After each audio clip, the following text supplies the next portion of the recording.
desire of every heart and soul, an exotic, luxurious, sumptuous, everlasting land and life of bliss.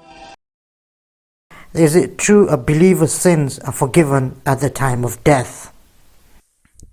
Yes, this question arises generally from the sense that at the time of death a person goes through a lot of pain and difficulty, and also it comes in the hadith of Rasulullah sallallahu alaihi wasallam that any difficulty that comes on a believer, his sins are expiated.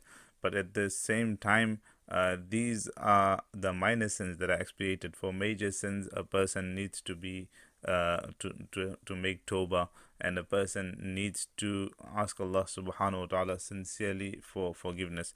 Also, it is when Malakul Maut, when a person is in the state of Sakarat, it is mentioned that at the moment Malakul Maut appears in front of him, then the doors of Tawbah is closed. So these are the hadith. However, before that, the conditions a person experiences, the difficulties a person feels, whether it is extreme sickness, whether it is fever, whether it is the extreme pain of the removal of the soul, etc., on that Allah subhanahu wa ta'ala expiates sins. Also, it comes a very famous narration in Abu Na'im that Anas radiallahu anhu says, Al-mawtu kafaratun likulli Muslim, that the death is an expiation of sins for every believer.